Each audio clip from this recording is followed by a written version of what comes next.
Hey, Louis Petalico here, on behalf of the Constitutional Organization of Liberty, with another tutorial on the U.S. Constitution. Hey, when you stop to think about the First Amendment, do you ever stop to think about how important it really is? Now, we all understand how important free speech is, and the right to peaceably assemble, and the freedom of the press. But what about the freedom of religion? You know, it's come under tremendous scrutiny in the last 70 years or so as to how religious America was supposed to be. There are, in fact, some critics who like to run around and say that America was set up as a purely secular nation. Yeah, that's not exactly true. Was it set up to be a formally religious nation? No, that's not correct either. It actually was supposed to fall somewhere in the middle, where our founding fathers anticipated that America would be a God-fearing nation. Now, how that respect or appreciation for God was going to be demonstrated, that was an issue that the Founding Fathers said should be left to the people and to the states.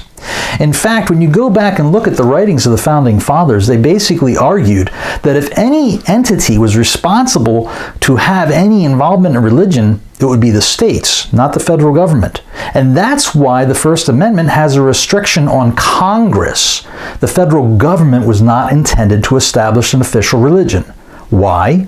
Because the United States and our Founding Fathers were trying to set ourselves apart from the rest of the world, specifically Europe.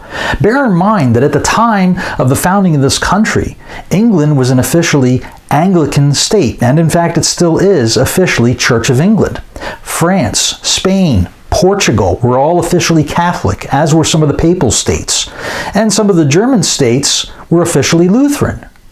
So in order to differentiate ourselves from the European powers, our Founding Fathers said, we're not going to allow the federal government to dictate conscience to the American people. The American people as individuals are going to choose for themselves what duty they feel they owe to the Creator. Now, could the states be involved? Yes, they could. In fact, prior to the Constitution, and even afterwards, several states had official state religions. For example, Massachusetts was officially a Congregationalist state. Boy, have things changed there.